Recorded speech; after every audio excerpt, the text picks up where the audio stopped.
All right, we're going to bring it to a close here. Let's see. With Dr. Peter Crino and Dr. Scott Perry, who maybe will have better success with this microphone than me. I'll just stand on my tippy toes. We've heard a lot here, and we have to, make a lot of sense of it. So I have passed that on to these two geniuses to do it for us. So thank you, guys. Maybe I should leave it up. No, it's all good. No, it's fine. All right, so I will say that was the most that I've ever learned at a country music concert before. That was incredible. Really, very, very impressive. So that's our job is to summarize, I guess, what has happened today. And I will say that we have heard, for example, from a apparently auditory cognitive neuroscientist who happens to also be a neurosurgeon who accidentally took some classes and apparently is going to get a PhD, and from a mom who decided she needed to find a way to cure her daughter and got a PhD. And I'm just a simple man from Mississippi. So I'm going to try to break down what happened in the simplest of terms, okay? So what I gathered today of the challenges is that first and foremost, LGS is clearly not simple, right? It's got various etiologies. It's got various phenotypic versions and comorbidities as a result. It's got seizures that are hard to count. It has a diagnosis that, as Dr. Lamb showed, needs validation, right? Because people throw the word out a lot and use it a lot, and it's not always LGS. It changes. It's a moving target, right? So the things that are required to have LGS aren't always there, and so it's a target that maybe even gets missed as a result.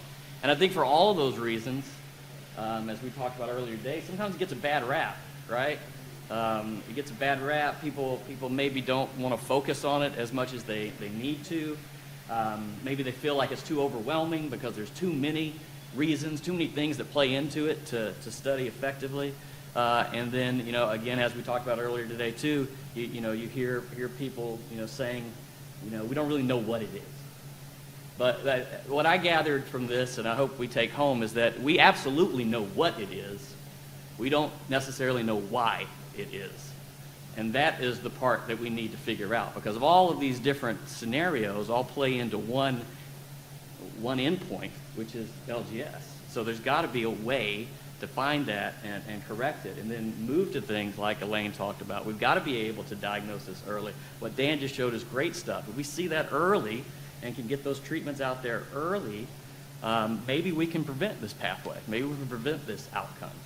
And so we need to, that's where we need the focus on. I think we've heard a lot of approaches that are going to be the approaches that are necessary. Big data is absolutely the one that's necessary. There's too many different reasons for this one common thing to think that any individual single study is going to solve it. We're going to have to gather everybody and put that together. So that involves all of us working together.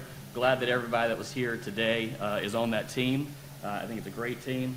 I'm going to let Pete say his piece, and then afterwards we want to hear from you guys, because when the meeting of the minds comes up in September, we want to be addressing the things that you all agree are the important things, the things you want to hear more about, the things we want to explore more, so that we can get this train moving in the right direction.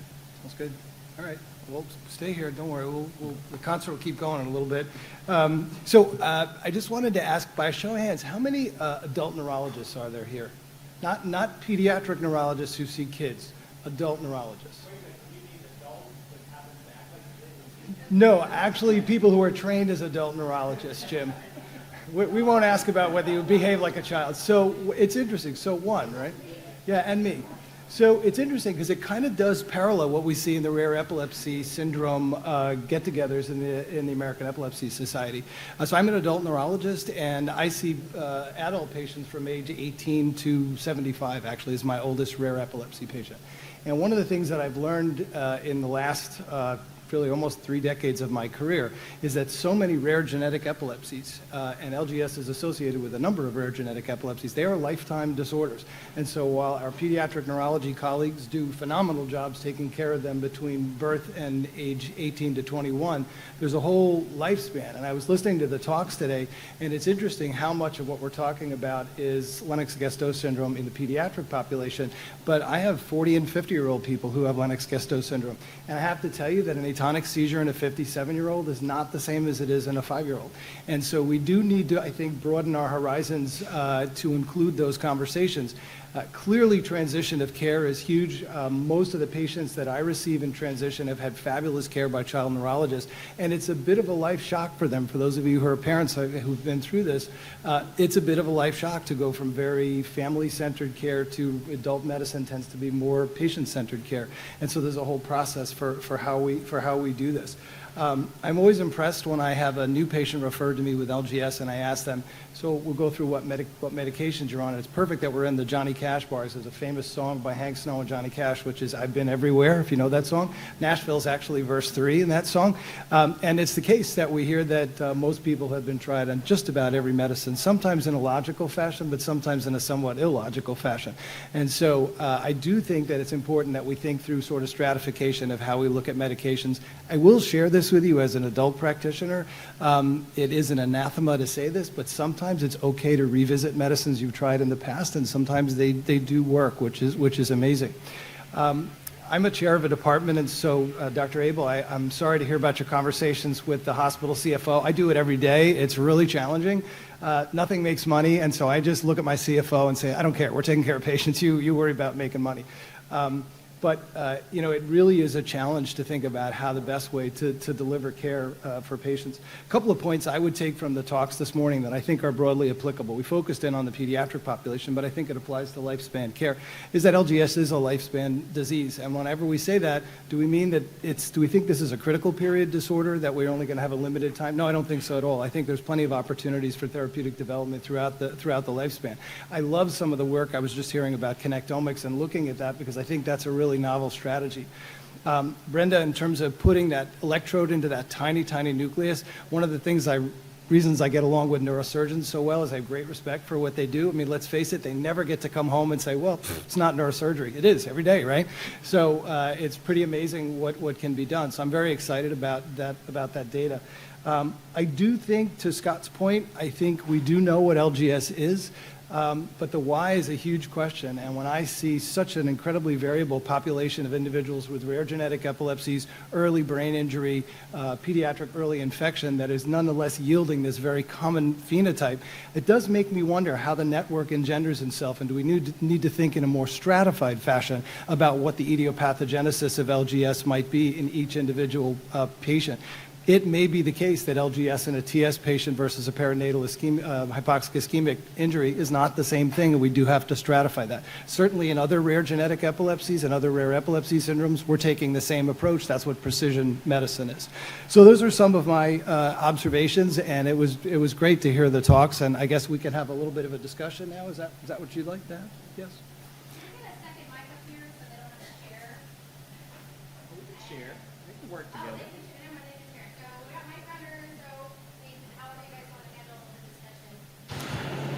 I think the main point here, and let us know if we're not achieving what you want. If you're not achieving what you wanted to achieve, but we got to prepare for the meeting of the mind. So I think I'd love to hear any things of interest that you all took home that you think we need to explore in more depth when we get to the next session. I'd like to throw something out there too. I think we need ways to measure caregiver well-being. As well as patient well-being. And so I really liked the example of, I don't know if Joe is still here, what was developed for Angelman syndrome. We absolutely need that. Tracy, when we were speaking with the FDA, they just want a seizure count. And they wanted us to do all kinds of neurocognitive assessments on these individuals that they will not be able to complete. Now, I just also wanted to make one point. We see a lot of people, Pete, with Lennox-Gastaut, but not as many as we should, given the prevalence. I think what happens is that as caregivers get older, the individuals have less effective advocacy, and they languish. So I should be seeing way more in my clinic, and I think these individuals are being cared for in the community, and probably with a sense of complacency that's inappropriate. So that would be something I would also say, is to look at access to care of the non-pediatric Lennox-Gastaut population. I would agree completely. I run a program at the University of Maryland called the Clinical Center for Adults with Neurodevelopmental Disorders, and essentially we get patients referred to us from a number of children's hospitals regionally. And it's been astounding how I've heard from families just sort of what a desert it is trying to find people who actually can pair a rare genetic epilepsy syndrome with LGS together. And you're absolutely right. Most of them are mired in the community, and many community neurologists have become inured to seizure frequency, but also, as Joe mentioned, comorbidities, which are substantial in patients' lives. So having the awareness among adult practitioners, I think, is huge, so that they are comfortable accepting patients, and not just epileptologists either, because it's way more than just, as we've heard, way more than just the seizures. So, I won't belabor some of the other things I've mentioned in various meetings that we've talked about before about where we should go, and I agree with a lot of what people said. But I do want to highlight, I think there's a huge opportunity to tease out more on how you measure quality of life, how you measure some of these cognitive important outcomes to caregivers. I agree with Dr. Morell. I think that there are impacts on family questionnaires. We should explore its utility in LGS. But really get the voice of our caregivers, our patients, and feed on that, and then develop a questionnaire that we then all have to use in a standardized way.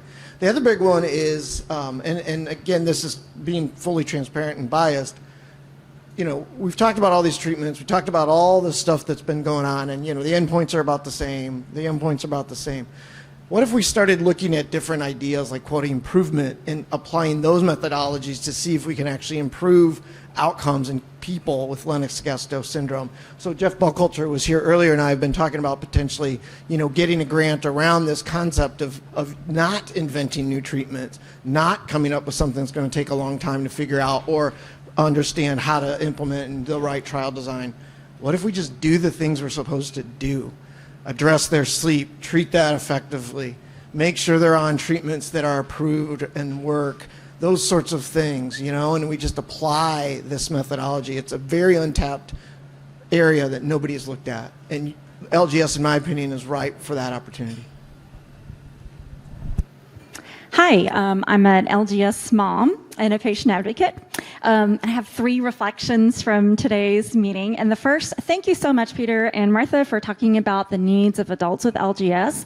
I happen to, along with Tracy and Jen, run a support group for parents of adults with LGS. And it seems like there's sort of a lack of knowledge of the natural history of LGS, especially as our kids age.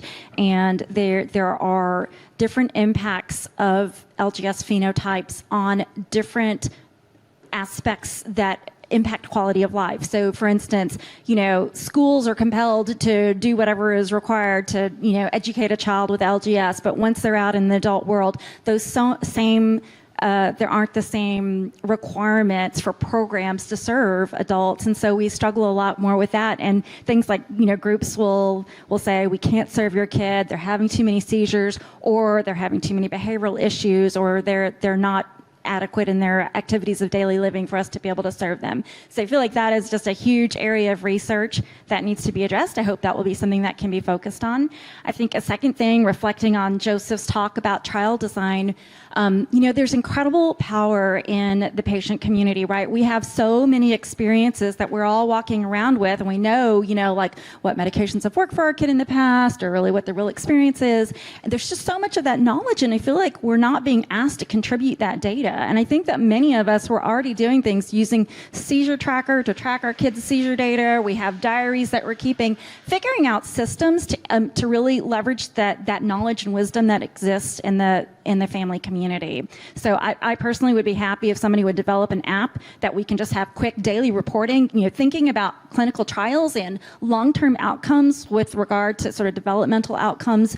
Wouldn't it be great if we had an app, and when a clinical trial was occurring, that they could access data from that app, to see what the long-term impacts are. But I think many of us are willing to use this very simple app to track what's going on a day-to-day basis. In other words, use our experiences because we're desperate for treatment. And then my third reflection really is on the biomarker development. that I guess Daniel had talked about. And I think, infantile spasms is such a great way to try to identify biomarkers that can tell us about the evolution of LGS. But there are, of course, many, many other conditions that can precipitate LGS, including my son's genetic disorder. And I'm just wondering if where we are in terms of developing, sort of models to predict the evolution of LGS outside of infantile spasms. Can you use those same, could you use the connectivity network concept to characterize rare neurogenetic disorders to see if there's a similar kind of pathway to LGS? And that's it. That's all I got. Thank y'all so much. By the way, thank you for, that's sort of why I brought the point up. There's a huge need among parents to help us help you, basically. My practice is all adult patients, and I learned so much just listening to families in terms of how to proceed, what to do next, and what the big challenges are. And oftentimes, actually, it's not just seizure count, it's all the other stuff that's happening. So I completely agree. Hi there, over here, Juliette Knowles from Stanford. Thank you. This is my first LGS roundtable. It was amazing. I learned so much. It seems like two themes that were sort of consistently talked about were the need for early treatment as early as possible, and this sort of diversity of etiologies that converge on this syndrome. And so I guess thinking about what should we be anticipating and thinking about as an LGS research community, are we positioning ourselves to take advantage of the sort of wave of precision therapies, including gene-based therapies that will become available in the future, or how do we position ourselves optimally to really leverage that and be ready to do clinical trials or N-of-1 trials or whatever is needed?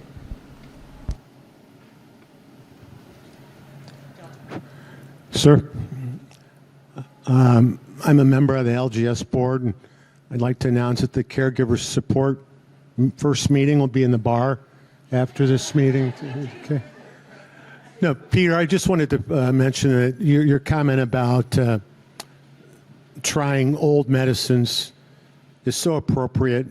There's so many times when I think parents go off a med before it actually even gets a chance to get to the therapeutic dose, and those kids don't get a chance. And I want to wrap that in with the gentleman's comment in front of you about we're always searching for new things. There's a lot of things out there that I think would work if we let our perceptions get out of the way and actually gave them a chance to work.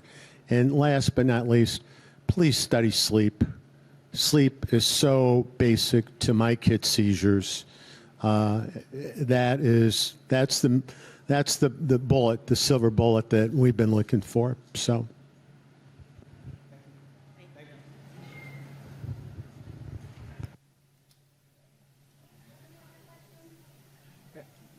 Brenda, right here. Thank you. As someone that does, I'm a site for clinical trials in LGS because I feel like it's a disease that needs more treatment. Like, I'm not really interested in doing things that don't really impact the patient. But by the same token, I struggle to enroll patients in some of these trials because, and I don't get to design the trial, so it is the trial that comes to me from the drug company, but I would like to get these drugs approved if they're efficacious. But families struggle with the trial, and I understand that totally. Because, if you're having 100 seizures a day and you have to wait 16 weeks to get on the actual drug because you're probably on placebo, it's a problem. So I understand both sides of it, but people really, so I don't enroll patients frequently that have so many seizures because I know the families may not make it to that end point, but we've got to do trials. So it's this terrible situation we're in, and for some reason we can't seem to move the trial to a more user-friendly trial, which I think will be good because if there's drug people here, you are not going to make it to the end of your trials always. Like the Fycompa trial didn't make it to the end because people refused to enroll. So think about that. And you're competing against other drug companies who are doing LGS. So it's like there's only so many people that will do a trial. And I'm frustrated by that because I do think we need help to help people, but here we are. I'm not a clinical trialist, so please don't hold me to that. But if anyone gets a chance to listen to, Walter Koroshetz did a great podcast a little while ago about the ALS initiative and basically what the NIH is trying to do differently in ALS. And the comment was that the way they were going to change things was by essentially predicating the decisions on what families and patients wanted. The reason was is that the time to death after a diagnosis of ALS is 2.7 years. And essentially what patients and families were saying is, I don't have time for a phase 1, 2, and 3 trial. I need to move these drugs forward fast. Now, obviously not the same thing here, but the point is that there is a different paradigmatic way to think potentially about how to get trials through more rapidly, N of 1, N of 5, et cetera, predicated on gene diagnoses that are more molecular. So I agree, there's definitely other ways of doing it. Again, I'm not a trialist, and I know they're very complicated, but people are thinking of other more creative ways to doing this in other neurologic diseases.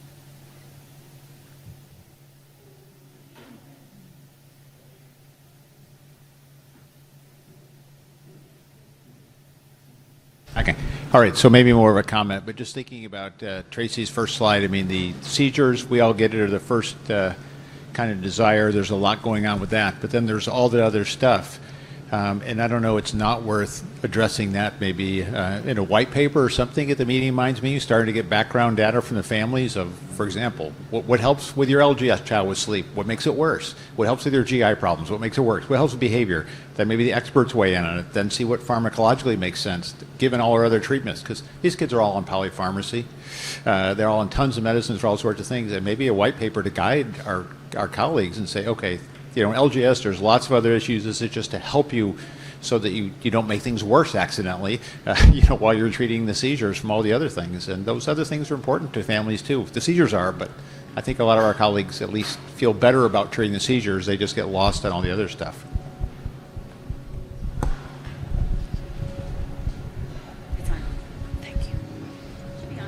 It's not just the clinical colleagues, right? I mean, I saw a beautiful study on GI dysfunction in the DEEs, but the mice weren't hypotonic, and they had increased gut motility, and they weren't on 4 different AEDs, and so the communication between the clinical teams and the basic scientists is also very important, because what we're learning, is it really of value when all we understand as basic scientists is seizures and not GI dysfunction and sleep dysfunction. So the chart, when we're talking about outcome measures and how to get there and have really meaningful measurable COAs, you also need to translate that into the appropriate jargon so that people who are designing preclinical and mechanistic studies at the basic science level get what's really going on at the family level.